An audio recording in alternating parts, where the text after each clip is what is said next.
All right, all right, all right. I believe we are live. Yay! Anybody want to do a check on the check 1 2 1 2 1 2 like microphone check? Oh, oh yeah. It hasn't come yet. Hi, everybody. We missed you. We weren't here last week. We were supposed to be, but somebody had to have surgery. Oh no, you mean he wanted to see? Somebody had to have surgery, And and and I I was still helping can't. my sister move a day early. I was supposed to help her move the Thursday, and they were like we had to move by Wednesday, so I was looking jacked up and it wouldn't have worked out. So, we had to take a week off, but we miss you all. Welcome to the PPC radio show. Yes.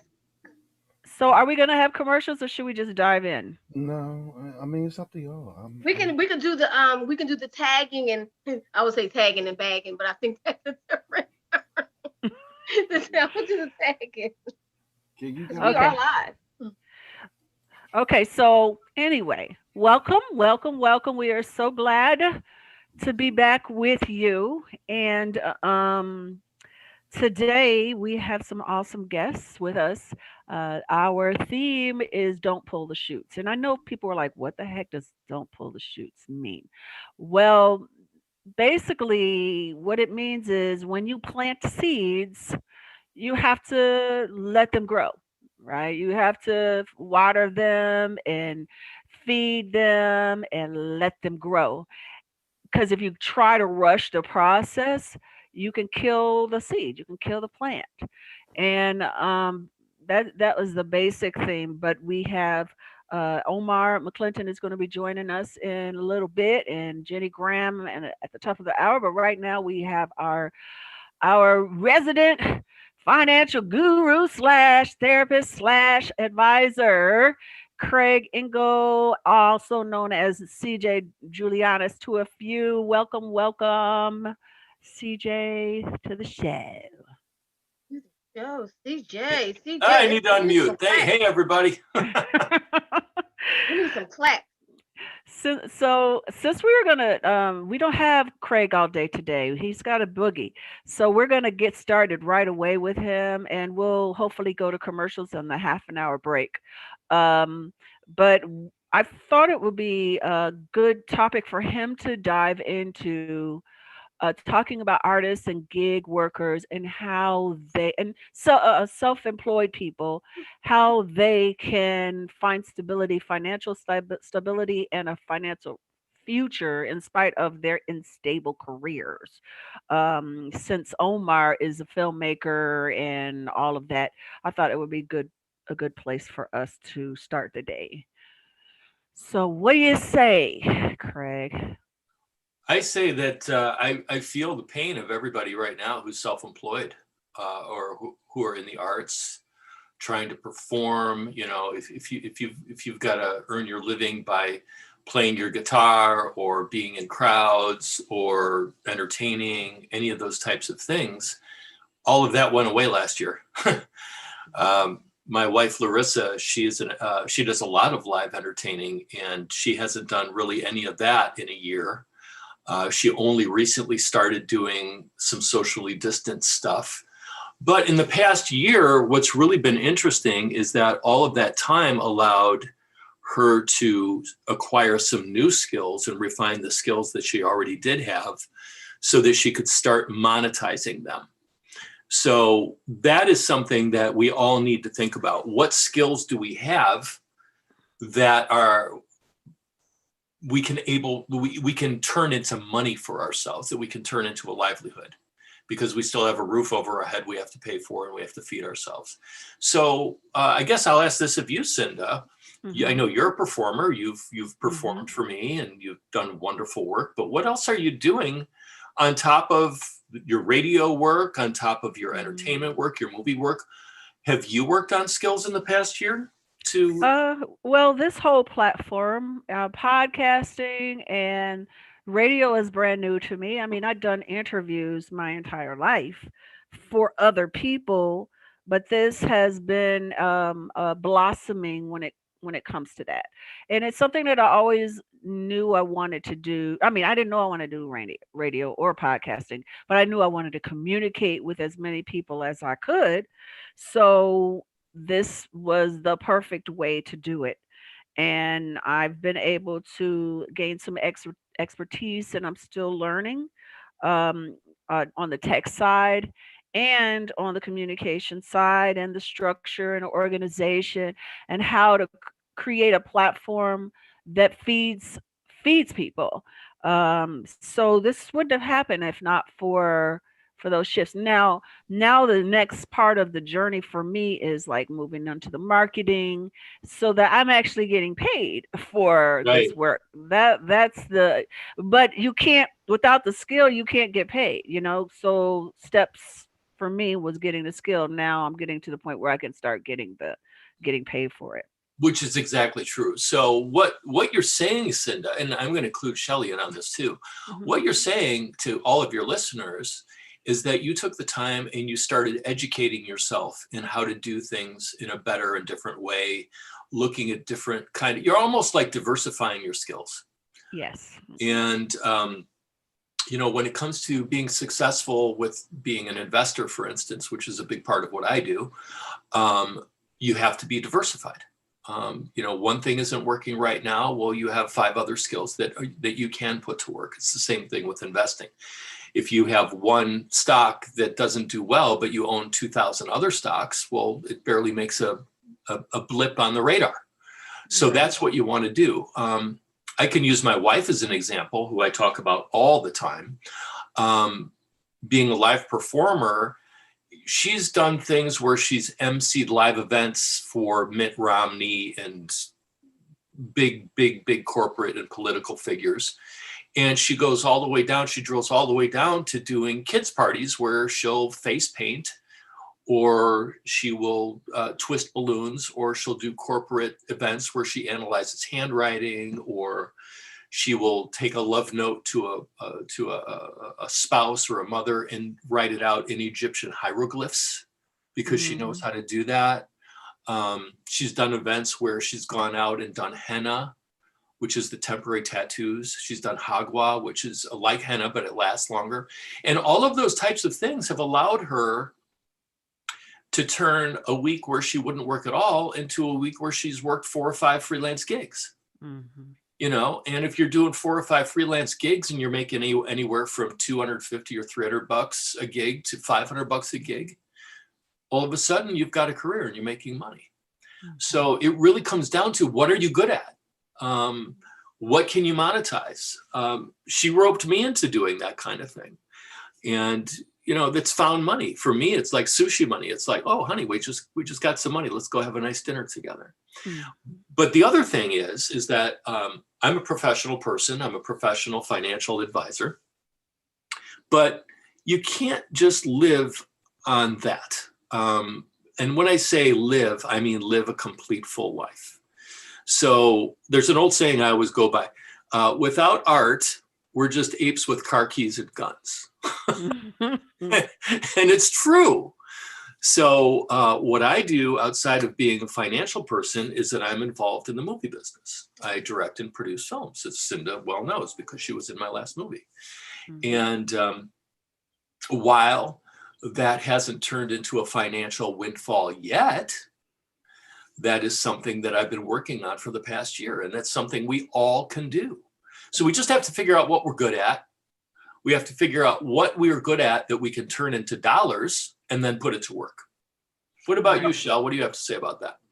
I had a question, but I am going to tell you about what I've done. But I'm going to put a pin in this one. You said you did the movie, right? And we have to find out what we're good at. But when it comes down to making a movie, it costs money to make. But I'll go into your first topic. I want to figure out, how do people do that when they want this, but they don't have the money to do it. But as far as when COVID hit, like the original, when it said shut down, I didn't go into panic mode. I went into, I get to do everything that I wanted to do. I took courses. I am still in my final course. I have 2 more left. I have a Les Brown course. So I'm Les Brown trained. I have trained in everything big and bad enough to do. I have clients now. I've been teaching media. What am I good at? Media. I've been doing media for well over 20 years. So people want to learn. I just really, it was the greatest feeling in the world where you get to teach your own class and you get paid for it. I marketed, I did whatever it take, and I made the money off of it. So I'm sorry for the COVID, for the whole pandemic. But when I say it's been good to me, it's been good for me. I study. I sit here on this computer, and it's sacrifice. It's a lot of sacrifice. Not everybody wants to sacrifice. They don't want to just sit down and not go here and here. But I sacrifice spending time with people. And, I didn't spend a lot of time with the people I used to spend time with. I mean, literally, I lost a whole man. Literally, I lost a whole man. He said, "I can't take this. I want time." And I said, I need to work. There's only one chance in my life where I have time to work and not be called upon to do other things. So I believe in it, and it works. It works. I have learned. I can teach you how to do it. If you want to teach a class, I can teach you how to do it. If that's what I learned how to do, to teach. That's a beautiful thing. So when you said you were taking courses, that's also an interesting thing, because right now there's never been a better time or a less expensive time to go to college and get higher education. You can actually go to Ivy League schools online and learn all kinds of different things. And it really doesn't cost a lot of money, because now those classes are being crowdfunded. So in the old days, if you wanted to go to college, you'd have to go to the physical school, you'd have to enroll, and you'd have to get in your car and get out of bed and go to school and learn and do the homework and all that kind of business and pay the fees, because we all know going to college is not cheap. Mm-hmm. When I went to college, when I first started in college in the 1970s at a community college, I think it cost like $20 a credit hour to go to higher education. But now, if you want to go, like literally go to an Ivy League college, first you have to be accepted, and then it's going to cost you tens of thousands of dollars a year. Mm-hmm. Now we can go and do that work online, and because it's crowdfunded, a professor now can have a class and teach 500 kids or 500 young adults or even adults, and be able to make the same amount of money that they would make otherwise by going to the school. Then they can do it for less because it's crowdfunded, and instead of having 30 people in your class, you're going to have 300, which makes a huge difference when it comes to this stuff. So education, I harp on this a lot, folks. Education is the key to our financial success. The more skills that we have that we can monetize, the better off we all are. And literally, there's no excuse for not going to college right now. We can do it cheaply. We can do it in the comfort of our own home, in front of a computer. And you can get the kind of insights and education that you need at a cost that was previously unheard of. So I highly recommend that. But let's say, for instance, you're not a school person. Let's say, for instance, being in a class or listening to a lecture makes you vibrate. Well, then you have to start doing other stuff, right? You have to start figuring out what it is that you can do. Are you good with working with your hands? Are you good with working with people? Do you want to work with kids? All those different types of things. So one of my friends was looking for a part-time job, and she didn't know what to do, but she was really, really creative. And we asked her, what would you think about creating sculptures? She's like, oh, I'm all for it. I like sculpting. Well, what if you were creating sculptures out of balloons that you blew up, and you were making like balloon animals for kids? Or what if you're making balloon sculptures for corporate events or whatever? That sounds really good. So we hooked her up with somebody that we know in our industry that does that, and she learned how to do it. You can actually go on YouTube, and there are tutorials on YouTube on how to do all of this stuff. Balloon twisters make $100 an hour part-time. Well, If you can score a gig a week for a couple, 2-3 hours, all of a sudden you just increased your monthly income by over $1,000. So yeah, there's things that you can do, but you have to be willing to put in the time to do it. You have to be willing to practice. You have to be willing to spend the time online and doing it. And then once you monetize it, you're going to see your life change. Because I don't know about anybody who's listening, but $1,000 a month can make a huge difference in a lot of people's lives. right? Yeah. Mhm. You know, you could start funding your Get it done. retirement. You could be, let's say you don't have life insurance. Well, guess what? You could pay for it now. Let's say you want to start saving for a house or a car or whatever. Well, guess what? You can start doing that. So these are all really important things to do. It all comes down to education, folks, and figuring out what it is that you like that you can monetize. Now, there's a lot of things that you like that you can't monetize. It's hard. Cinda would be a perfect example of doing a lot of creative stuff right now that isn't turning into dollars yet, Mhm. but it will. But it will. We have to lay down that solid foundation first. What do you think, Cinda? Mhm. Yeah, I agree. I mean, like I said, this whole thing here, I I have been known to say in the past, if it ain't got no money, I ain't doing it. You know what I mean? But Yeah. if you're not gonna pay me, good luck, peace out, see you. Because people come to me all the time for my expertise. Like I used to literally read scripts for people all the time, read their books, read this, and they'd want me to sit down and write notes about it and critique it and blah blah blah. And I finally got to the point where I was like, I'm not doing this anymore for free. Yeah. So now when people ask me, I'm like, gladly for a price, and I can send you my price sheet, and Mhm. and I'd love to sit down and help you do a better job developing your script or tell you what I think about your book and stuff like that. But then there are some things like this where you just we're building a whole channel here, right? DJ Kid Disco is like, I don't want to stick with the terrestrial channel I am. I want it to expand and be bigger. So that means you got to take a hit financially for a minute. And so I'm spending 4 hours for 6 hours a week for free. But see, to me, it's another way I'm getting paid because I'm getting paid with experience. I'm getting paid with exposure. I'm getting paid a lot of different ways. And eventually the numbers will add up so that I will get paid through sponsorship and different ways like that. So you have to look at, what are you gaining? Because you can get paid in more ways than one, you know. I'm And that's, very, you know yeah. what? Go That's ahead, one of Shelley. the things I teach in the class because you saying that we're here on this thing. But if you sell what you have, like I teach people how you have to have your product. You have a book.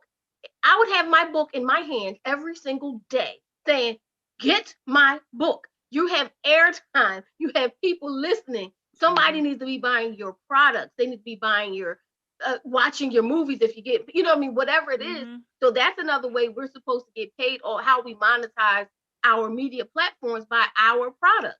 So Craig, you do media consulting and I mean financial consulting, then here's my product. You want financial consulting, you book Craig. You want this, you want this book. I would have my book in my hand all day long. Here's my book. Mhm. Here's my book. Yeah. So Cinda, when did you publish your book? 2014. Really? So the Mhm. PPC Confessions book was in 14? Yes, it Was there was. one after that? I thought there was something more recent. No? No, I have something new coming out this spring. Okay. And I think they're going to do a re-release of the other one, of the Oh, PPC. great. Of the Yeah. PPC. And the thing is, I have like all these books almost done, but I haven't had the time to finish them because I've been doing other things where I've been getting paid. It's hard for me to do spec work if I'm getting paid for the work. So now I'm getting paid as a writer. That's my day job. I write scripts for people or I rewrite scripts for people. So that's how I'm getting paid now. I don't thankfully have to go out and drive and go somewhere. I can sit at home and do it. So, but it takes time away from my own writing. That's the only thing. It's like I have to make enough on this stuff. One of these projects or more than one is going to hit and I'm going to get a lot of money. So I'm going to be able to say, okay, I'm going to take 3 months and finish this book. Or I'm going to take 3 months and finish my script and get it out there, but I just have to take one step at a time and be patient with it.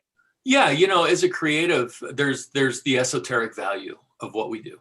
Mm. And what's really nice with myself and with Cinda, who are involved in creative endeavors, is that we can pick and choose the people and the organizations that we want to support with our time and with our talent. And then there's other ones that are purely just a business arrangement where we're going to get paid. You know, Mhm. so I'm in the same boat as you, Cinda, where people say, I've got the script, will you read it?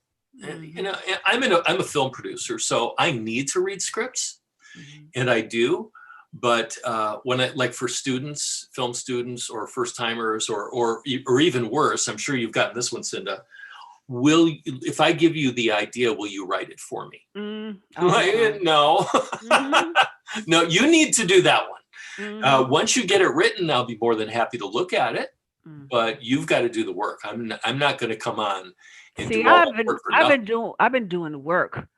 Yeah. I've been like one big project, God willing, they're working on a package deal through CAA now. That'll be a life changer. But they came to me with the idea. They came to me with 10 years of research and said, "Can you write this?"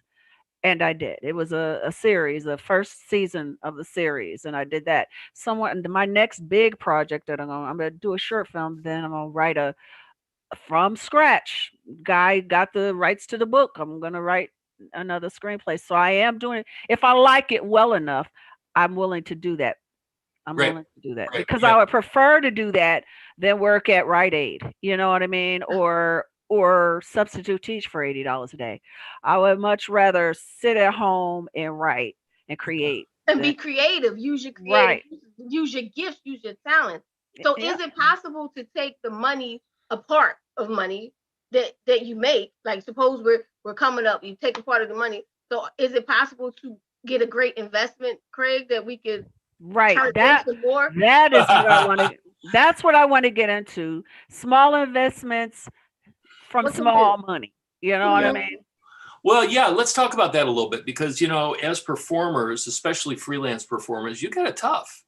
You know, you're not contributing to the unemployment system, you know, so as a 1099 worker, you're not going to get unemployment typically. I mean, performers have been able to get COVID relief and that kind of thing, which has been a godsend for many, many people. But what we all need to do is we need to prepare for the next whatever.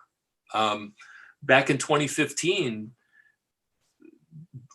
they were ringing the bells that there could be a pandemic in the future if we don't manage it the right way. And now that COVID has been allowed to kind of like morph into other forms that are more virulent, you know, we may have one variant or another of COVID to deal with every single year, just like we have to deal with the flu. Because it was handled so poorly to start with. We're stuck with something that we let the genie out of the bottle. So we don't know. Now, as a financial advisor, what I always say to people is we don't plan for the future because of good times. We plan for the future in anticipation of the lean times because they're always coming. We've been really blessed that we haven't had a recession really hit in the last several years. We've had dips in the market, obviously, and certainly COVID has had a huge impact on people who work. But what we need to do, no matter how much money we do or don't make, we need to pay ourselves first. This is probably something that's been drummed into everybody's head, but it's a concept that people don't understand. How does Uncle Sam get their money every time you get a paycheck? What does Uncle Sam do?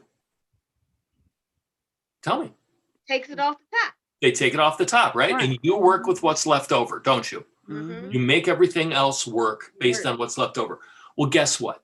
We need to do the same thing for ourselves.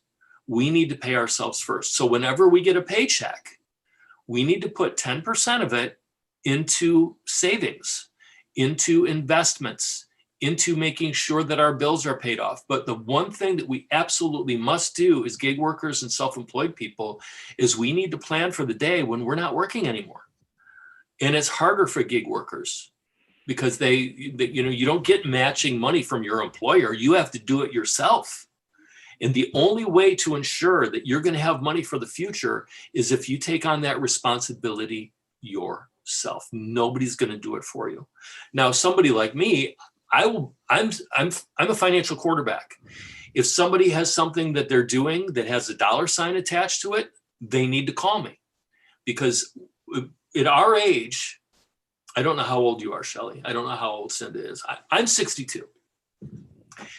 And I'm very concerned about what my life's going to look like when I'm 70 and I'm not working anymore. And I know we all are. I'm lucky enough to where I'm going to have a decent amount of Social Security coming in. I've got a decent amount of money invested. I'm going to be fine in retirement because I've been disciplined with it my entire life. And that's what we all need to do. If we are able to take every time we get a paycheck, put 10% of it into a retirement fund, whether it's a 401k plan, whether it's a Roth, whether it's a traditional IRA, whether it's a SEP, whatever it is, we are going to be preparing for our financial future. And that's the responsible adult thing to do.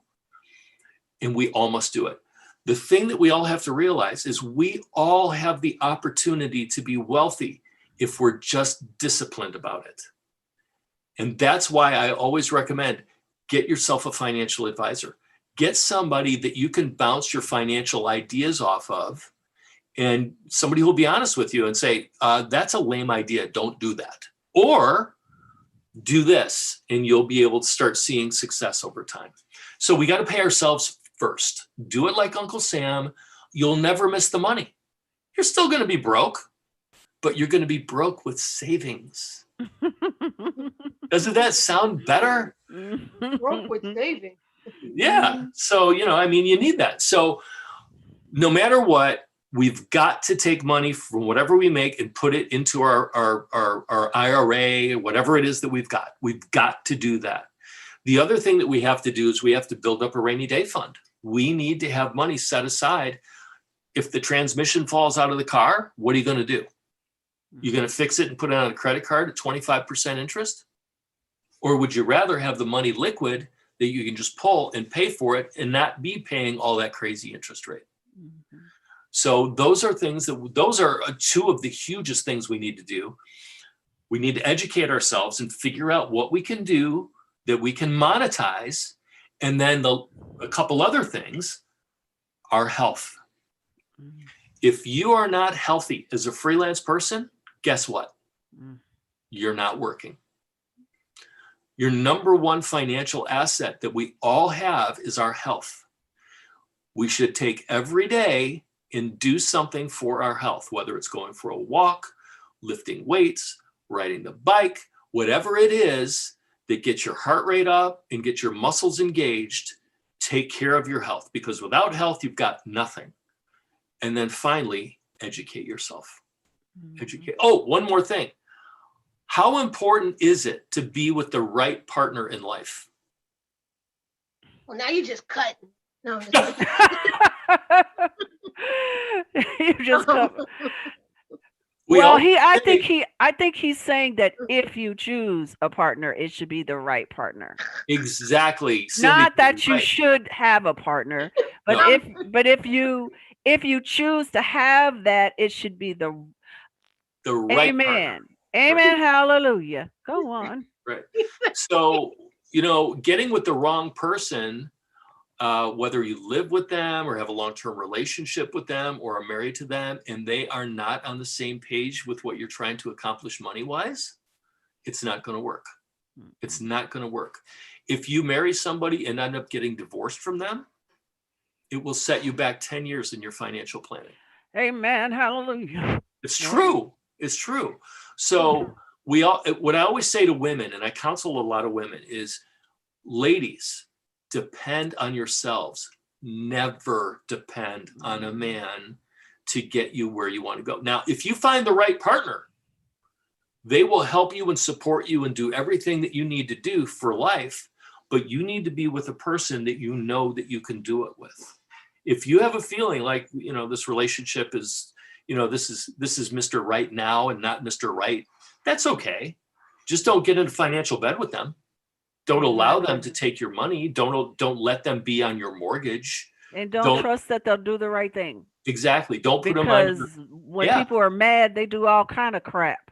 Terrible. Just because they're mad, and hurt you financially. And I know all of that.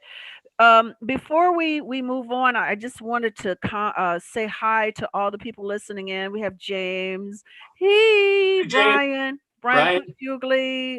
Pugsley, Margaret, my cousin, Gina, welcome. And let me see who else. Robbie, what's up, cuz?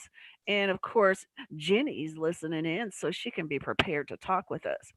Well, I'm very excited to say that CJ Julianis, aka Craig Engel, is going to join DJ Kid Disco and I tomorrow morning I am. on the.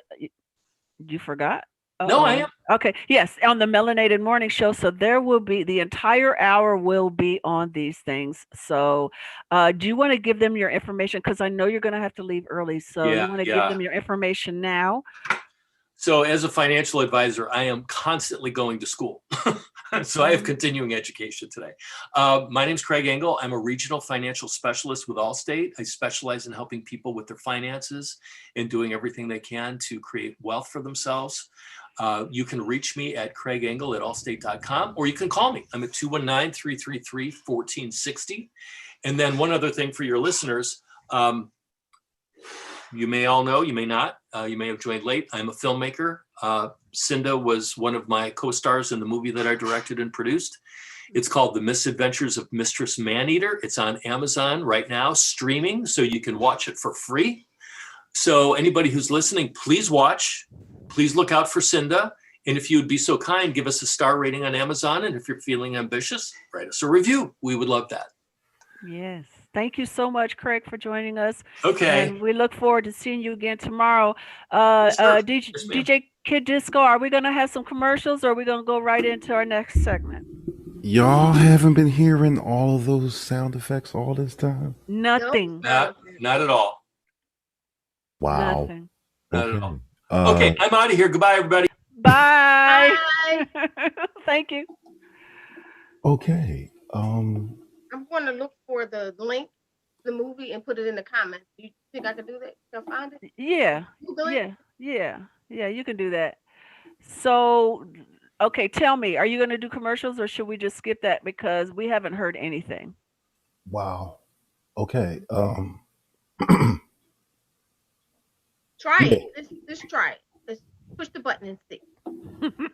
You guys on air will be able to hear it, but That's okay. okay. Um, Hi, don't. Facebook land. We're gonna wait for the commercials and we're gonna push the button. If it doesn't work, we're gonna just move on. We're just This going to move on. adventure. This adventure. AD.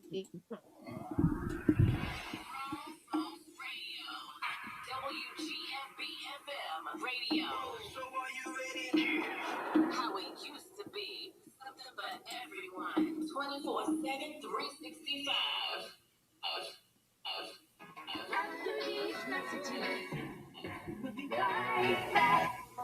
For the health and safety of our guests and team members, we're here for you. That means frequently deep cleaning our stores and wiping down carts There and it is. baskets after each use. Reserving dedicated shopping hours for our most vulnerable guests. Providing masks and gloves to our team members.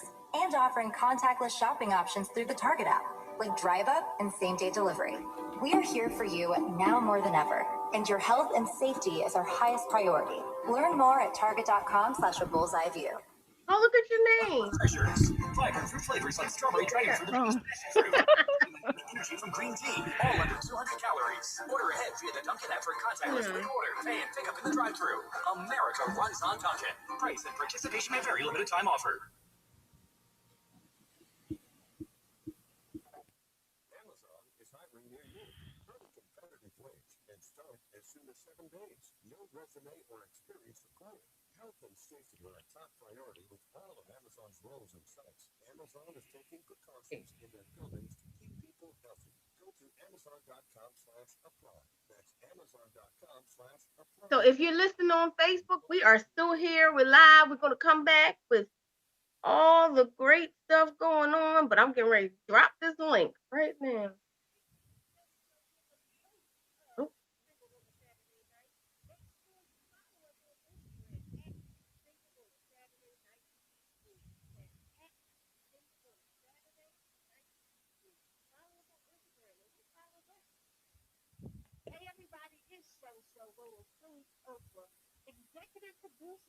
Yep, it's in there. The link is It's in in there. there. I see it. Yep. So everybody, make sure you go log on to Amazon Prime and watch the movie. Purpose. I have a course for you. Have you been struggling as an entrepreneur trying to figure out how to get people to engage, how to get people to buy, how to get people just to see you on social media? I have just a course for you. Please go to ShellyShowWilliams.com to find out more.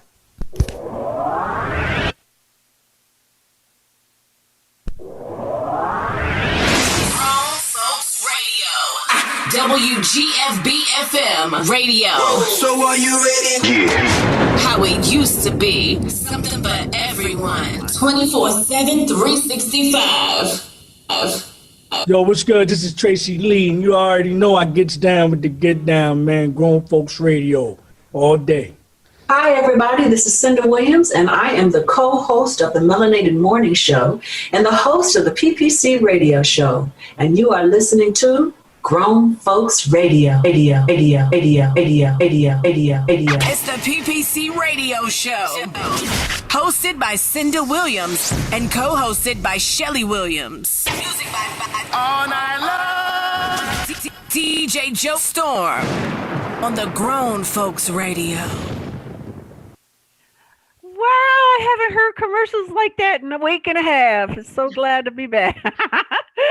So for those of you you just joining us, PPC Radio Show, we have had a very enlightening half an hour with our financial therapist, Craig Engel. He had to go early today. Hi, Anissa. So we're going to move on to our... We now have our special effects back. Yay! So I'm so excited that we have an old friend of mine. I've known this guy. I met him like 2 years before Sophia was born, before my baby girl, that's not a baby girl, was born. And he is such an amazing filmmaker. And he does so much more. I'm not gonna mess up his stuff because he's done some rebranding. So I'm gonna let him tell everybody all his information. So everybody, Omar McClinton, welcome. How you doing? All right, nice to see your face. Yeah. So, I'm sorry, I'm still taking all these notes from Craig's interview. Right? That's pretty good. Yeah, he's really good, and he blesses us with his presence every other week. So I've been learning and writing and trying to actually implement some of his expertise into my life, my financial choices and stuff like that. So, okay. So I know a lot of you probably did not hear the podcast. Some of you did, but some of you didn't. So Omar, tell us about you, man. Oh, man. Long story short, I think the most important thing is that I'm just trying to give back. I was really, really blessed and fortunate to go through some things in my life. Born in Inglewood, in Chicago, right off 63rd and Racine. Wanted to get into movies and the film business, and everybody thought I was crazy. Fast forward to a point where I do have a chance to do that. And, I had my ups and downs and my downs and downs, and went through some things out in LA, so close to having my own film deal. And then that fell apart. Had to work at the studio that would have signed the deal with me. I ended up working in the mailroom because my deal had fallen through. And I ended up delivering mail to the office that would have been my office. Wow. I had to do that 4 times a day. And I just tried to pick myself up, change some things around, keep my head up, got into production and visual effects. Fast forward, what's now 35 years later, and I'm still producing and making movies and content and doing this for a living. All right. We like to hear that. Yeah, I know you started off, I think you said, I know you were an actor first, Mm-hmm.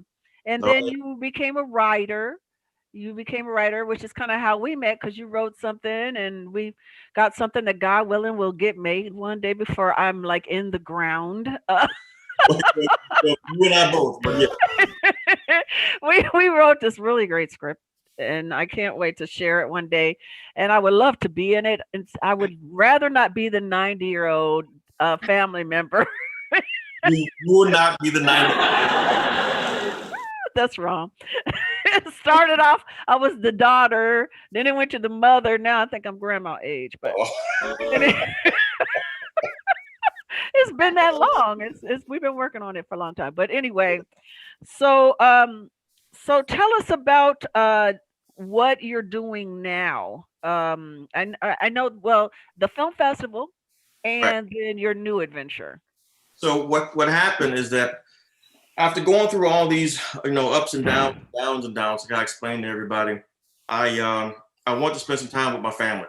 In this industry, in case you don't know, in order to be successful in this industry, you have to work a lot. Now, the good side, so the good side is that you have to, you're doing what you want to do for a living, and that's great. The bad side is that, you have to work a lot of long hours. I spent a lot of long hours away from my family. My son was young and I wanted to be there for him as he's growing up and not just be an absentee dad. So I said, forget it. We're moving from LA, go back to Chicago. I'm going to get a small little job somewhere, making little commercials here and there, but I'd have some time with my family. And with that, I have all this knowledge, all these things that I've learned and picked up over the years, all these different shows. And I've worked for Disney and Paramount and Fox Family Channel, and I've worked for pretty much everybody in Sony. And I said, I want to try to share this with people. So I started really threefold what I've done. What I'm trying to do is create a place where a community of artists can come together, okay, and build this network. Now, I started this a while ago, but it's in 3 phases. The first phase is the Various Artists Independent Film Festival. It's called VAIFF. Now, VAIFF allows people that you've created a short film, you've made a film, you want to get it out there, but the industry standard is that you only have 2 years to really push that film, to get into film festivals, that film circuit market. I don't believe in that. I think that life will sometimes get in the way. I think that things happen. And just because you spent, blood, sweat, and tears, and all of a sudden 2 years is up, does that mean that project is no good anymore? Well, no. So I made this festival, 10 different categories, no 2-year expiration date. If you have a short film, you want to get it out there, we help you with self-promotion, which is very important in the film industry. And then we have celebrity and professional judges that look at that film, and then they will select the best of for that category. Also, anyone, whether you win or not, anyone that submits a project is open to being selected for a short film production grant of $2,500. $2,500 that we give them so that they can work on their next film we premiere at the following year's festival. So that's just step 1. Step 2, we just relaunched VA Views. That's VAVIEWZ.com. VA Views is a distribution network.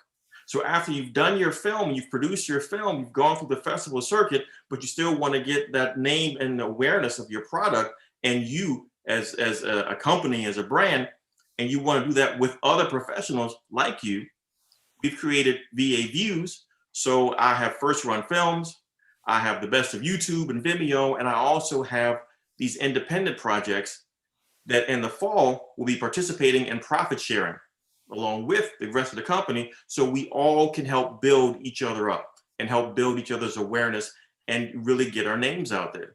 So doing VA Views, Various Artists Independent Film Festival, and Various Artist Voices. This is the last one, step 3. That's just another podcast where we sit down and we interview people to say, look, what was your story? What did you have to go through in order to get your film done? Now let's say it's not a film. Let's say it's dance. Let's say it's stand-up comedy. Let's say you're an author. it doesn't make a difference. One of the things that we as artists need is support. And, you know, whether it's financial or whether it's emotional, it's not easy doing what we do. And I think the first people that we have to help is ourselves, and then we have to help each other. And various artists as a community is what we're doing for each other. And those are the first 3 phases that we have out right now. And that's what I've been working on. So you said, so I know you were in Chicago and I know you've moved. Is it still based in Chicago or is it based in Florida now? No, so the actual festival, Various Artists Independent Film Festival, is still based in Chicago. Mm-hmm. Last year we were all virtual because of COVID, but you know, Chicago is my home. So yeah, it is based in Chicago, but we get submissions literally from all over the world. Mm-hmm. Yeah, you do. They're great movies. I've been a judge. I know about his film festival because I've been a judge since he started, and he's got really great content of what I've seen. It's been really beautiful. Yeah. The virtual. A lot of talented people out there. How did the virtual event turn out? I mean, because won't you do virtual again? How did it turn out? So the virtual event was the first time for me. I've never actually done that. My business partner suggested it, and she said, "Hey, let's do it virtual." And I have these big ideas, and I'm like, "Okay, I don't know how this is going to work out, but let's try it. Let's see." Mm-hmm. It actually worked out well for us, and I think that the more we do it, and the more we grow, just like any endeavor that you do, the better you'll get at it. But I was very impressed, and we got a lot of great feedback from that virtual festival, and we were even nominated for Best in Chicago or Best of Chicago for Virtual Film Festival last year. So are you going to be doing a live fest coming up? Oh, hey, Craig. Hey, I'm back. My thing ended. Oh, yeah. It's good to see you. Thank you for all those notes. So yes, the goal, once we are given the thumbs up, we would love to go back and do live events again, live screenings again. But of course, we want to be very safe and very aware of people's, concerns. So if we have to do virtual again, we will. We would love to do it, live presentations, but we'll be safe about it and we'll be smart about it. But I would love to get a bunch of people back together again and really give these artists the support that they need. Yeah, it's interesting. When we finished our movie we showed it the very first time at Columbia College at their film center in February of 2020, like literally 1 month before we got locked down. And that way we had a couple hundred people in the audience. It was great. We got the reactions, and then we submitted to probably 25, 30 film fests after that, and not one of them happened. Mm-hmm. So as a beginning filmmaker like myself, not beginning filmmaker, I've been a filmmaker and a theater director for a long time, but I'd never made a full-length feature comedy before. Mm-hmm. So the idea of going to festivals was all about meeting people and networking and putting my eyeballs on people in person so you could build relationships and a network. None of that happened. It was very frustrating because all of the film festival experiences that my wife and I really wanted, they all went away. We won several film fests for best comedy, which is great, but it wasn't great because we really didn't meet anybody. We got the laurels, but who cares? I mean, honestly, I don't care. What I want to meet like-minded people. I want to meet performers and people in the business that want to be in solidarity with other really terrific filmmakers. Mm-hmm. So we can continue to do bigger and better work with the people that we choose to work with, right? Yeah. So your fest this year, if you were to have it live, where would it be held? Do you know? And what date would you be looking at? Oh, well, it would be early October are the dates we're looking at. But again, that's all contingent on whether large crowds can gather, what we can do, what we can't do. But it would be early October. We're looking at 7th, 8th, and 9th of October. So if it happens then, or we do it virtually. But real quick, I do want to jump back to something you said earlier. You're absolutely right. And that's the exact mindset that I want everyone to understand. As artists, as creative people, we need to network. We need to have a place to go and talk and work with like-minded individuals so that we can build growth. So that we can build and grow. What was it that Walt Disney said? Walt Disney said, artists don't make movies to make money. Artists make movies to make more movies. That's exactly true. That's exactly true. And that's exactly right. And I think the mindset, if you have someone there that you've natured and nurtured in their career from the very beginning, and now you're giving them a short film production grant or one-on-one mentorship, or helping them learn the things they need to learn, and more importantly, learn the things that they need to avoid. And then you take that and then you help someone else, and then you have them on your crew. And now all of a sudden, we have 2 projects the various artists is producing for our production grant winners. And we have members and crew members on those teams that were previous submissions from prior years. And that's how you build the network. That's how you build the various artist community, by helping people build their business, by showing them how to be their own brand. And their brand happens to be their creativity. Yeah. Can I ask a question? Because we have 10 minutes before we bring Jenny on. The theme that I got from you for the podcast was the fact that you've had to have so much patience. You know, I titled it "Don't Pull the Shoots," right? Meaning when you plant a seed, you have to let it grow, because you didn't start off doing all this. You started off, you know, as a child actor, mailroom, eventually to this. So how have you managed to be patient through this whole, because you had all this expertise and brilliance within you, and you had to take your time and build. How did you, what's your gift to us about how you did that? That's a really good question. It's either I'm a glutton for punishment, which you kind of would have to be to be in the industry sometimes. But to be honest with you, success can be measured, 1 inch at a time, 1 day at a time, one week at a time. There's a certain thing where if you just continue to move forward, no matter how far, eventually you'll get there. And I think that that's very important for people to remember. And I've had to remember that. The bigger thing for me with being patient with that is that I didn't put all of my happiness into my career. One thing that takes me so long is that I put all my happiness in career and family. So when I work hard and I work long hours. And when I'm done, I go home to a wife and kids that love me and I love them. And then we have our life. So it's not a thing where I got to make it or I'm going to lose everything. Well, I never put myself in that scenario. That's too much power to give anything over my life. I make sure that, hey, I'm going to keep moving forward in having a successful family, trying to be the best husband I can be, the best father I can be. And then when I go to work, I'm going to try to be the best producer I can be. And each one, inch by inch, is how I do it. So I think the answer of, how do you become patient is, because I'm not looking forward to anything I don't already have. I'm enjoying each and every day that I got. Yeah, Rainy Day said it was a hard year to release a new film. And last year was difficult. Yes, DJ Kid Disco.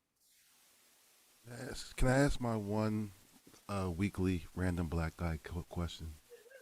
Please do.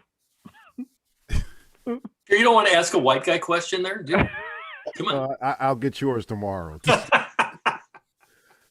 Is it just for movie makers or artists in general? So here's the thing. It's a very good question. It's not. What it is, there are so many things we're doing between podcasting, between the festival, between the distribution company. It starts with filmmaking or content creation is where it starts, but that is not at all the vision that we have for it. It will eventually include dance. It will include authors. It will include music. And this festival will grow from being an independent film festival to a festival of the arts, where we have all these things where people can participate. They can go to grow in their knowledge and their networking. and their ability to create in whatever aspect or platform they'd like to. So for now, it's content, but that's not where it's going to stay. How did you originally start funding it to get the grants and everything? I funded it myself, and I made sure that, you know, if I made it a little bit, you know, my family gets a piece, and then various artists gets a piece. If I got to work extra, you know, another side job, another hustle here, create a script for someone, make a budget, do a schedule for somebody, I take that money and I put it in the various artists. So it's all been self-funded. And recently, I'm very happy to say we just received our notification. We've been accepted to be a 501c3. So we'll be able to start accepting donations for the festival, and that will help me turn around and give back to other people, and bigger and better prizes and bigger and better opportunities for people without having to be self-funded by me. Absolutely awesome, because now you're gonna get the grants and everything like that. I love it. I love it. Yeah. Shelly, I see you want to ask another question. No. Go ahead. I want No. Go on. What you say? Go. When I say, okay, so you're funding it and you're gonna get the grants. So then you have these films. Are these films making it to the, I don't know, they call it big screen anymore? Are they? Are some of them making it to the box office? Would they say? So I think I know what you're asking me. So what happens is that we're a virtual festival where every fall, winter, spring, and summer, we accept different projects online. We will have a teaser trailer play of that film, and then people will vote if they want to see that film on the quote unquote big screen. So in October, just like Craig asked earlier, where are we going to have it? We're going to have it at a theater somewhere. You know, hopefully there'll be many to choose from. I don't know. A lot of them did not survive COVID, but we would have the big screenings, these large events, networking events on the big screen for people to see and network. And then after that, distribution opportunities, like I said, through VA views. But yes, we will eventually have these best of contenders and finalists on a big screen scenario, and then they can sit in a theater, hopefully crowded theater with everyone properly protected, to enjoy their films.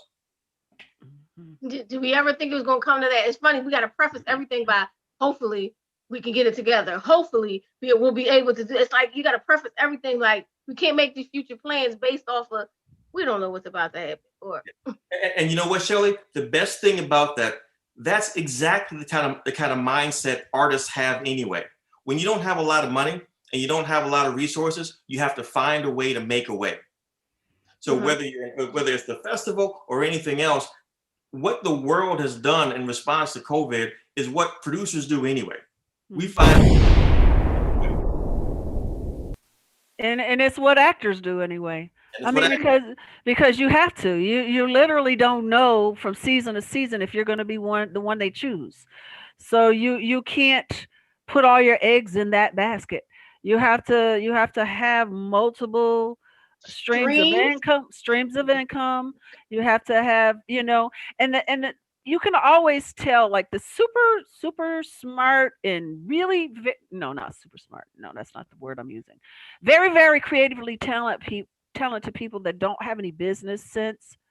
They're the ones that say, I'm so good or I'm so beautiful, they're going to use me. But there are so many beautiful, talented people that aren't working. They're sitting there waiting for a call. The mediocre, not as cute people work all the time because they had to learn the business in order to be able to work. So if we could just get everybody smart enough to understand that you got to do more than be pretty. You got to do more than be talented, because now talent will give you longevity, but you got to have the business sense in the first place to get in the door, and that networking and those community.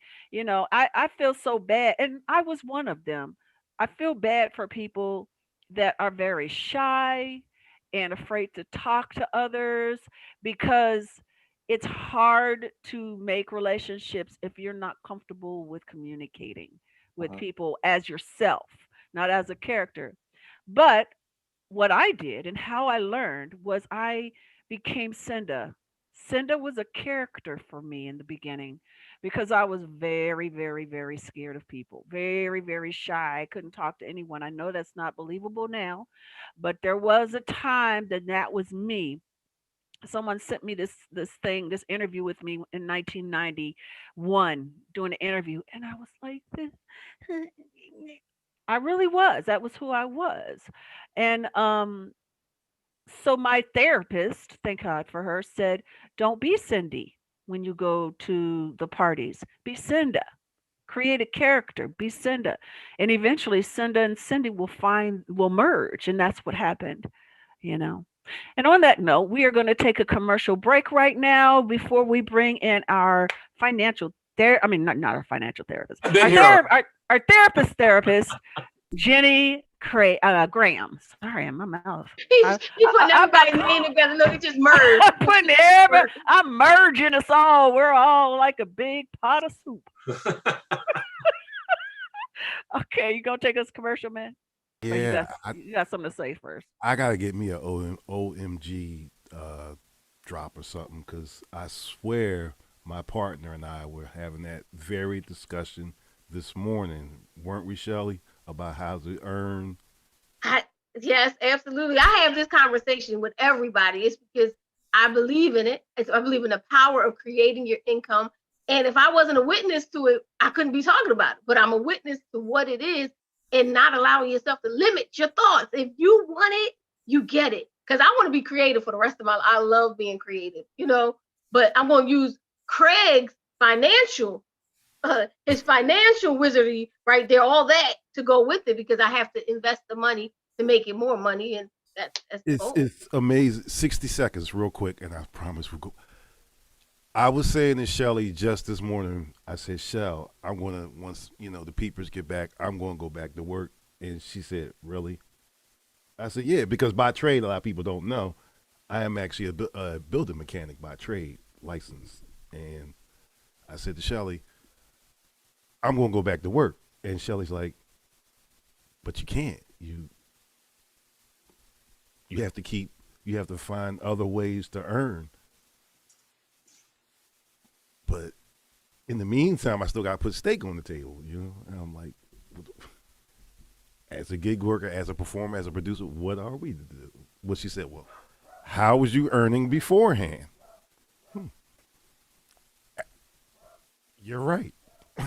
And on that note, we are going to go to break in this damn dog. On that note, I sure hope that you learn something from each and every human being right here that says, not that I feel like going back to work is a cop-out, but I said it, so I said what I said. So I would believe it was a cop-out, because you have the opportunity to make the money that you want to make if you apply yourself to these things. But yeah, let's go to that break, because that's all I'm saying. That part. Cinda likes commercials. She likes to hear them. Let her hear them. I do. I just, no, not really. I'm cool. It's the PPC Radio Show. Hosted by Cinda Williams and co-hosted by Shelley Williams. Music by All Night Long. DJ Joe Storm on the Grown Folks Radio.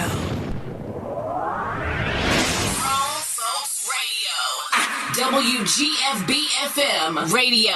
So are you ready? Yeah. How it used to be. Something for everyone. 24/7, 365. After these messages, we'll be right back. All right, everybody on Facebook, we are still here. Haven't you enjoyed the conversation? Craig, we put the link in the Facebook so they can go to the link to see the movie. Oh, great. Do we still have listeners, or are they cut off because they're listening to commercials? No, they're on Facebook. We're the radio is hearing commercials and Facebook is seeing us. Oh, okay, good. Faces. Facebook is seeing faces. I like that. So, question for you, Omar. Do you want me to submit my film to you? I would love for you to submit your film, and I would love for you to tell 15,000 other people to submit their film. So it's already on Amazon. It's streaming on Amazon Prime. So we're going to be in 86 English-speaking countries, and there our distributor is going to be marketing it to foreign markets as well over the next several months. That shouldn't matter, or does it matter? So the only thing that matters, and I'm thinking now, is that for one, again, I'm trying to make it fair for people, fair for people that have their lives, you know, and other responsibilities. It's already being streamed somewhere. That's perfectly fine. Okay. You can absolutely show it. There is a time limit because we only have short films. Oh, I see. So we have 10 categories in short films, and I believe yours is a feature, but all the information is on Film Freeway, VAIFF. People can go there, check it out. They can go to the website, VAIFF.com. And then all the information is there for people that would like to submit or would like to submit in order to win the one-on-one mentorship, to have a chance at the production grant, to just have different celebrities and people see their films and critique it. It's all available. So mine is a feature, so will it not qualify then? Not yet, but you know, hopefully very soon we'll start taking feature-length projects, and I'll make sure that I include you on that email to get your film. Yeah. If you guys do a live event in Chicago, my wife and I, we would love to come in and do a talk back too, if you'd like. I would absolutely love that. Yeah, I'll tell you, I have so many notes from your interview earlier. I think that'd be a great idea. Okay, great. Grown Folks Radio. WGFB-FM Radio. So are you ready? Yeah. How it used to be. Something for everyone. 24/7, 365. Yo, what's good? This is Tracy Lee, and you already know I gets down with the get down, man. Grown Folks Radio all day. Hi, everybody. This is Cinda Williams, and I am the co-host of the Melanated Morning Show and the host of the PPC Radio Show. And you are listening to Grown Folks Radio. Radio. Welcome back. All those just joining us, we have been having a wonderful conversation. Shelly Shell and our guest Omar McClinton, who is got this amazing platform, multiple platforms. Craig Engel is always bringing us the gems of brilliance when it comes to money. That what can I finish my? DJ Kid Disco has his hand raised, the producer. He's gonna say he was just saying hi. I can't tell if he's asking for permission or whatever. I know, because that's what he does. We want something. And now we are bringing into the conversation our lovely therapist, Jenny Graham. Thank you so much for joining us. Yeah, thanks for having me again. It's always great to be here with y'all. So, thank you. So, what's up, lady? What you got for us? Oh, so this has been great. I also got to echo what Omar just said. Craig, I was over here like taking copious notes. And thank you, Craig, because I now know I need to become a balloon animal twister. I'm an artist. I love sculpture. Like I love 3D sculpture. And I recently have been thinking, because I work with adults right now, and I've been thinking about how much I miss working with children. And I'm like, oh my gosh, perfect. And then I'm sitting over here, like I do these like throwback cartoons, like hand stitched on t-shirts and apparel. And I'm like, oh yeah, I could wear those and make the balloon animals, and I can make money with the children, and then I can sell my t-shirts to the. So you got me over here percolating. So thank you. You're welcome. Yeah, and Omar, what you're doing is great. Like so many, everything that you said about it, like that community space for creative people, I think is so important. And also for like artsy people to have a space where there's some like guidance and support from the business end, I think is really important, because not a lot of creative people are able to kind of shift into that mindset or don't want to even deal with any of that stuff. So I think that's great. And not to get too deep into it, but even from like an astrological, energetic shifting space right now, like we literally are like moving into a time of like more divine feminine energy. We're moving into a time where we're moving out of like an iron age and into a new creative renaissance. So like this is the time for artists. Like this is the time for artists to shine. Like I know I call you therapist, but if you know any kind of information, share it. Go on. Oh, okay. About that, what that stuff you talked about just now, you can get into that too. Okay, yeah. I shall whenever I have a nugget. Yeah. But yeah, this is definitely the time for artists and creative people. Like we are needed right now. Like the society that we live in, like we need people to create. We need spaces for people to have like cathartic healing. Like there's just so much value to like being an artist right now, and like for people to really recognize like there are so many opportunities to like capitalize and monetize on their gifts and talents. So I think what you're doing is great, like building that space. So it's my first thing first. And so I know, Cindy, you had asked me about, how, and you asked Omar about this too, about like, how do you kind of stay the course?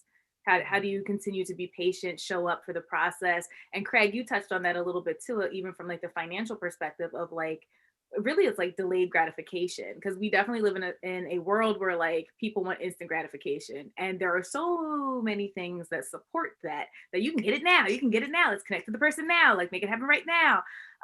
And there's really not a lot of opportunity to have like longevity or sustainability when we're constantly thinking about that instant gratification. So Omar, I'm also looking at my little notes here. I love what you said too about like happiness is not just about your career. Literally earlier today, I have a Facebook group called the Break Free Community, and I do these weekly My 2 cents. And I was just talking about that, like that your sense of like satisfaction and your sense of success in your life, or even like what you consider to be productive, should go beyond just like work and business stuff. And so I was saying like part of like feeling satisfied and productive is like taking time to create that home cooked meal, to be able to sit down to that at the end of the day, or taking like, even if it's only 30 minutes to be in your creative process. And even if that is like you organized your art supplies or like you listen to like a few like, beats, like you didn't actually create, but like still like investing that time helps us to feel satisfied and fulfilled. Like any act of movement, just taking time to connect with your loved ones, like that is what creates a satisfying, fulfilling life. And I think so many times, especially as entrepreneurs, we get lost and we forget that like there is so much more to us that go beyond our work and our business tasks. Jenny, real quick, one thing that I always try to do is I always try to remind myself that my resume will not be on my tombstone. It's going to say loving a husband or father or whatever. It's not going to be a list of different credits that I've done. So everything you're saying, I couldn't agree more with. It's absolutely dead on right. Yeah. I mean, also that's like how we create a balanced life. People are always like, oh, work-life balance. And it's like, if you're not doing anything outside of work, of course you don't feel like you're in balance, because your life is not, you're not allowing yourself to be, you're like a human doing, you're in the grind. And so we need to like invest time in all those other things. And the catch-22 is like, when we invest time in all those things that actually make us feel satisfied in our life that are beyond work and business, we're actually like more capable and better at showing up for the business stuff, because we feel rejuvenated, we feel rested, we feel fulfilled. And so we can then focus our energy in a way that's going to be a lot more productive than just trying to like push through everything all the time. You're absolutely right. One more thing real quick. It's so important. And what people do is completely backwards. They think they have to pick work over family. As artists, and the way that the world is geared away from artists, if you select your career over your family, you're going to get crushed, of course, in anything that you do, but your family can be your biggest support base. And you alienate yourself from your family to support you when you need it to be successful off of something you've already not included them in. So our kid disco. So it's important that you have to I gotta jump in there this time. Wait a minute. I got a question. Yes. What if you already had the career when you, like, I was a DJ long before my wife was even thought about. So. I think you're asking me specifically? Yeah, in response to what you just said, I hear what you're saying, but I'm saying, what if your career was before the family? I think there's always a way to create a way. And what I mean by that is that you're a DJ, now you got married, now you include your wife in what you do. Now, is she going to run your page? Are you going to help her out with some of her dreams and goals? So then now you're helping each other, helping her succeed. She's helping you succeed. What are things you can do together to still have that family time? So now it's you and your wife against the world, as opposed to you against the world and then you against your wife. You've been talking to Shelly? To piggyback on that too, Omar, that now I'm going to go out of order of my notes over here. But one of the things that I was going to speak on, and Craig, you mentioned this earlier too, is about like picking the right partner. And so when you're like, to find somebody who has similar values is so important, because so many times people are like, I want a person who looks like this, they do this thing, they can make this amount of money.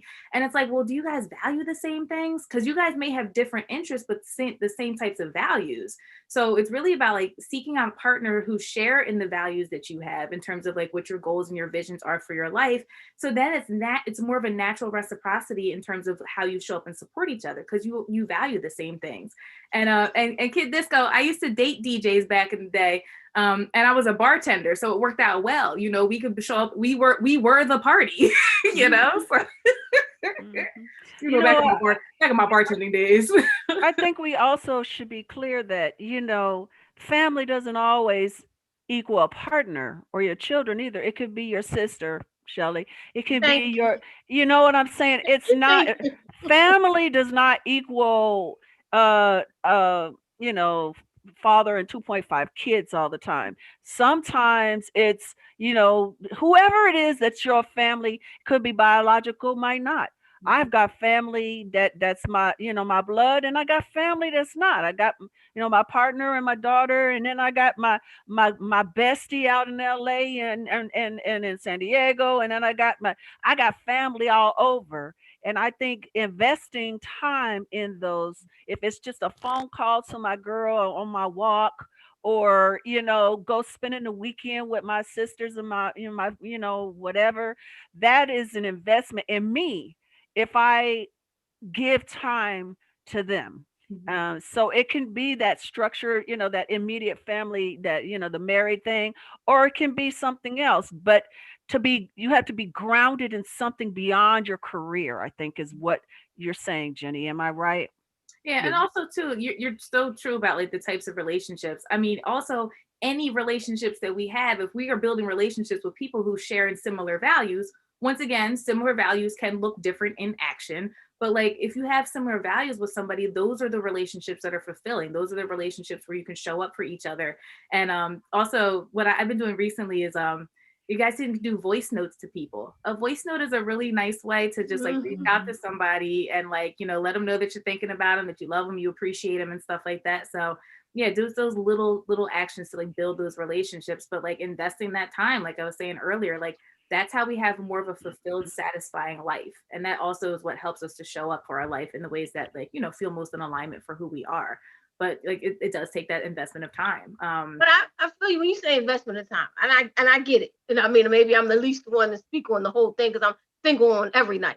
But my thing is, even in a relationship, I said, I before COVID, I was that person that invested my time, and I did both. But I found myself poor, not like that poor, meaning not having the money I wanted.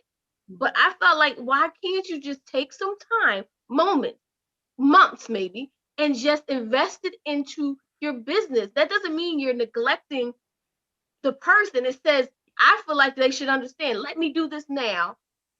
And afterwards, you're going to see the fruit of this labor, but just don't go nowhere. Is that too wrong to ask? Don't go anywhere.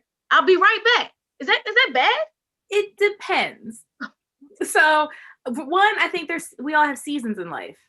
I mean, I'm saying this now because I'm dating somebody now that like I'm building with, and like that there's definitely a future there. But the past couple of years, like I've been focused on business, and that has been my priority. So I also just didn't choose to get into a relationship that was that serious. I also just didn't meet anybody that that I felt willing to invest more time in to like build something more serious. But I think there's definitely seasons.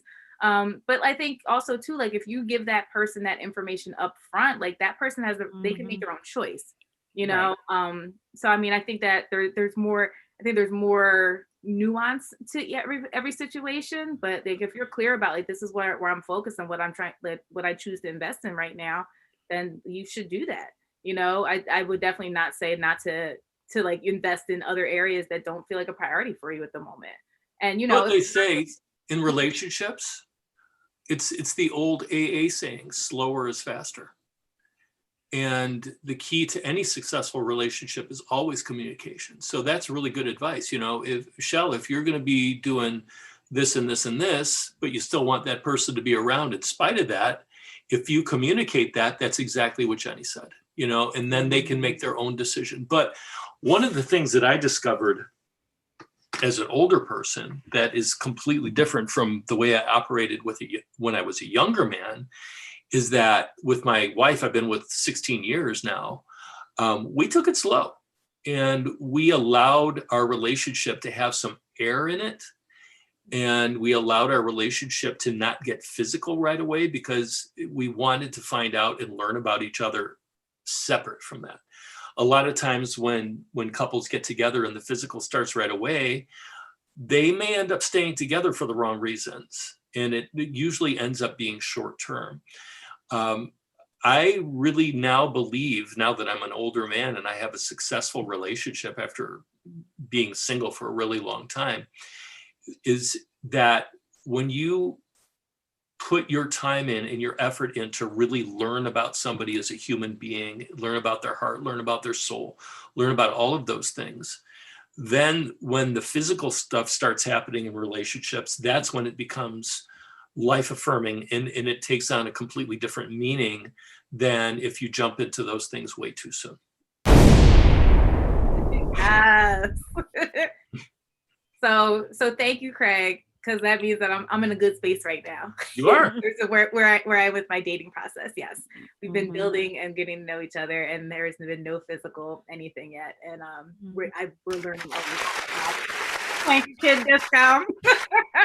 It's a whole new experience, but it like you said, like we're learning about each other, the way we communicate, like our the deep, soulful, spiritual aspects about each other, like past triggers, how they show up in our present life, how they could show up in certain situations, talking about our past experiences, the things that we've been healing through and growing through and stuff like that. And we've been communicating about a lot of those things. We've even talked about our communication patterns. So it's a very new experience, but it feels like it's off to a good start. We all know that another word for intercourse is talking. That's that mind sex. Remember that song, y'all? That's true. It's true. So achieving emotional, spiritual, and intellectual connection is essential to have a healthy physical connection, because they're all part of that foundation, right? So I think, Shelley, I just want to go back to what you were saying. Is it wrong to want to just focus on you? I don't think so. I think that's cool. But if you're in a relationship, whatever y'all discussed and all of that at the beginning is what the other person is going to be expecting. So it takes time when you make a decision to shift and do something different and you have a partner. It takes time for them to get used to the new you. I mean, I've had multiple relationships where we just couldn't go past a certain point because they wanted me to stay the same and do the same thing. But like, for instance, William Lee and I mean, William, when we met because he had his own nonprofit and saw that he wanted me to come on and help him. It wasn't about, he's younger than me. I wasn't looking at him. He wasn't looking at me. I mean, he might have thought I was cute, and I definitely thought he was cute, but that was it. It was just about, that's he actually is really cute. He is really cute. But my point is, he had a very full life and I have a very full life. But we make the time for each other. Not every day. We literally, it's Saturday is our day, because every other day we're both very busy. And we live in the same place. We sleep in the same bed. We say goodnight. We might watch a show on TV or something, do one thing together. But he has a very big life that he's doing all of his stuff. And so if you with somebody that doesn't have a very big life, that they're not as passionate about what they're doing as you're passionate about, that's when the jealousy begins. They're jealous of your career. It's like, instead of being jealous of another person, they're jealous of your career because you're growing and building and changing, and they're just sitting there being the same. So that's why, if you make a shift and a change to grow in a way and you've been in this relationship, it might take again patience for that person to get used to that shift and change in you. You know. I just want, let me finish. Let me go to what she said. I wanted him to understand the shift and change and just say, okay, I'll wait. Maybe I could have communicated a little better than just saying, yo, chill, I'll be back. But I could have done it a little better. But I feel like I have a track record. My track record stood stand was 3 years. We've been together 3 years. And if you're saying at the 11th hour, let me do this, I got a track record. Go visit my records. Go back to my records. I know this sounds crazy, but go to my records. My records said I was there. I was productive. I was communicating. I did everything right in the last 3 years. Just give me this. Just give me this. Don't put you just married your career and you just ended this. You know, that's what I got. You're married to your career and it ended it. And I'm like, no, I'm married to it for this moment. Now I want companionship. I'm not sitting there lying to you. Now I'm like, I'm in a place that I have a little more time now. I don't have the time, but now I want more companionship because I'm like, oh man, I miss it now, but I needed this place. I needed this time. And it was worth it. It was worth it for that point, and it wasn't worth it on the other point. But he decided he wanted to go. Just that was it. Yeah. I couldn't understand it. People changing. I'm telling you, when I remember when in my second marriage, when I got therapy for the first time, and I got therapy originally for us because I had some real issues with things. I had a lot of trauma, a lot of sexual abuse as a child that I needed to get through so we could have a baby. You know what I mean? I wanted to have a baby with him. And so I put I got in therapy. I started getting help so I can get rid of all this anxiety and blah, blah, blah. And the changes that started happening because of it, he couldn't handle it. You know, it was such a codependent relationship. We were always together. He quit working. He was always with me on my jobs, making friends and connections on my jobs. I couldn't even go to the bathroom without the door being open. He was always with me. And when I started getting help, I started seeing that was an issue. And so I was like, you know what? Let me do some things by myself. He left. He left me after 5 years. He left because he couldn't deal with the change. He wanted it to stay the same. So I don't think a person should stop growing because of the fear of that. I'm just saying that can happen sometimes. Some people don't want a change. They don't want growth. They want to stay the same. Stay the same. Well, I get it. Well, relationships function based on two people participating in it. And so there's something about that dynamic. If one person is staying stagnant, there's something about that dynamic that works for both people involved. And so once again, go back to like partnering or connecting with people with similar values. If you're with somebody and you both value growth, you both understand that evolution happens, you both understand that change happens. If you're both on your own individual path of growth, you know that things will shift. But if you also are committed to that relationship, you're going to be committed to supporting each other through those shifts and those evolutions. So like, I like to think of the image of people like to think of like, oh, you want to be like with a partner where you're lost in each other's eyes. And it's like, no, actually, I want to be with a partner where we're holding hands and we're both looking forward. Because we're on individual journeys and we're in this together as we move forward. And that like also like growth happens at different times and paces for each person. And so I think if you have somebody who's not really committed to growth, and Cindy, you said it well too, like if a person doesn't have a full life, if they don't have their own passions, their own interests, like what else are they doing when you're focused on your passions and interests? Like if they have their own stuff, then like, people need to remember also too, that you're in a partnership, but you're also still two different people. And you should have your own things that you're passionate about or invested in, have your own set of friends and things like that. And these are things that I've learned and heard from other folks who have like long-term successful, relationships and marriages, that like you need to have both, like lives that your own life and a life together. I know Kid Disco, you was raising your hand earlier. Did you want to? Does your partner have to be into what you're into? No. Because that's the problem, and I'm guilty of that. Well, she's not into. Well, she doesn't have to be. No.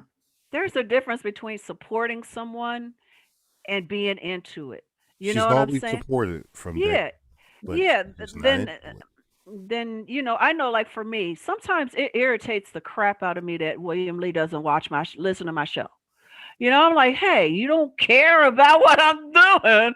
But then I got to get over it because I'm not watching him work people out either. Wait a minute. He's not going to hear that I thought he's cute? Nope, he's not going What? to hear it. He's not going to hear it. He doesn't listen to my show anymore. He doesn't even share my stuff anymore. It's like, golly. But then I was like, but I'm not out getting him clients either. I'm not working his people out. I'm not in his career and he's not in mine. But he supports me still. He supports me. And I talk to him about certain things or whatever. But he's not a cheerleader. And I love that. He's just a supporter and he loves me and he encourages me. But he doesn't have to be rah-rah on the sidelines while I'm doing my thing. He's doing his thing. And you're okay with it? I mean, I'm okay with it. I'm okay with that. Because I had my prerequisites, now that you're on the date, now that I'm on the dating scene again, I'm always, are you going to be on my show? Are you got to watch, I guess it's probably a little too much. I'm like, no, you need to be on that Zoom because it's my show. And I feel like I want them to, is that too much? Maybe I'm asking. Maybe Shelly. I'm gonna keep it real with you. Maybe that might be because also if that person is constantly focused on what you're doing and investing all their time in everything you're doing, then they don't have their own life. And then that repeats the same process, the same experience. Ultimately. And so then you're like, why won't they let me work? Because, Yeah, they need to. Yeah. I get it. I love you, girl. I know. I get it. No, look, I am always willing to learn and I get it. And I know I was probably obsessed with it. Like, why wouldn't you on the Zoom? I had obsessed. Sorry, but Cinda, thank you, because I was having an issue. Yeah, I get it. You want your person to see everything you've done. You want that. Yeah, but they don't have time if they're doing their passion. If they're living their lives, they don't have time to do everything. Yeah. So support is different. If they're willing to have a conversation and listen to the highlights or listen to the challenges, like those are the things that are important. And those are those conversations that happen like outside of work hours. Like those are the times that are gonna matter, It's the same with family. It's like my family doesn't watch my stuff. They don't share my stuff. It's my fans that do that.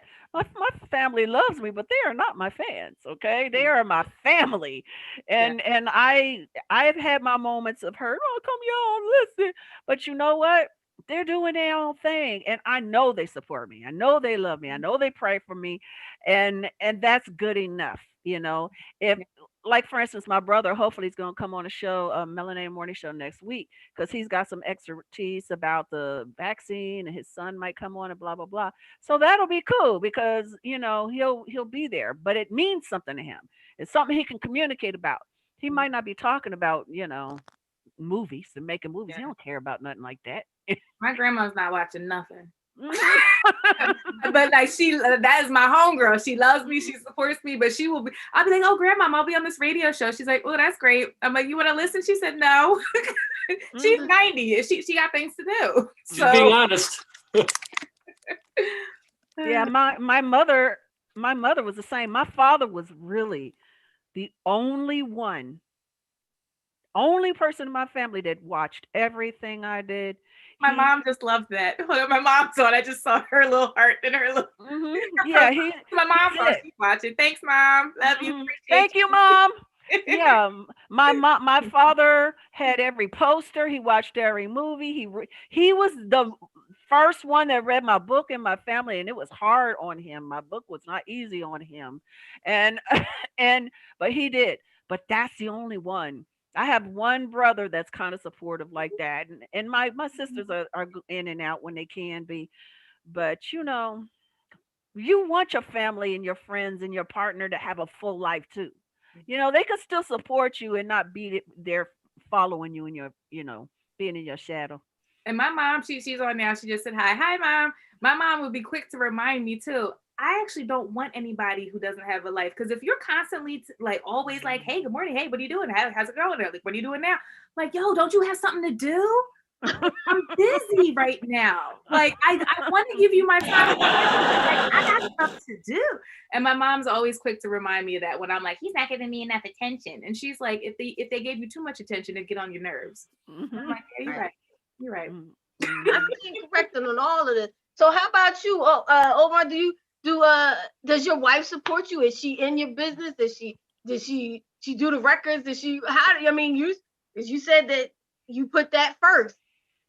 So the funny thing is, and I really made the only thing that I really wanted when I was looking to try to find somebody to marry. Of course, I wanted her to share the same religious beliefs as me, but I wanted someone not in the industry because I don't want to live this 24/7, you know? And so when I leave the job and I turn off the computer and I go, upstairs or I'm hanging out with them, we're talking about everyday life stuff. You know, we're talking about whatever and, PTA stuff, kids stuff, all blah, blah, blah, all this stuff. And that helps keep me grounded to one, know what it is I'm writing about, know what it is I'm working for, So no, she's not in the industry. And she actually just came in here the other day. I had to redo my office and I have all these pictures of family on here. And she said, why do you have all these family pictures on here? Why don't you have the posters and the things you've worked on? I said, I need to constantly, this is my fault. I said, I need to constantly see why I'm working so hard and why I should get up from the computer and go somewhere else, to go where you guys are, So she's not in the industry. I like that. She helps keep me grounded on real life because our industry is not necessarily grounded in real life. And it helps me focus on things that are really important. And I think that, to go with what everyone said, the whole support factor, it's funny how as adults and as artists, you get to a certain age, you live with your parents and they say, oh, as long as you live under my roof, you're going to go by my rules. As soon as we leave, we say, I'm going to do what I want to do. But that means some people stop learning and they stop growing. And as an artist and as a father and a husband, etc., that's dangerous.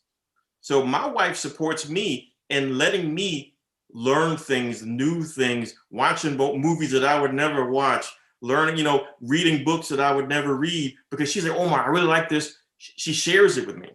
And that helps me grow as a person, So she actually supports me in more ways than just the obvious.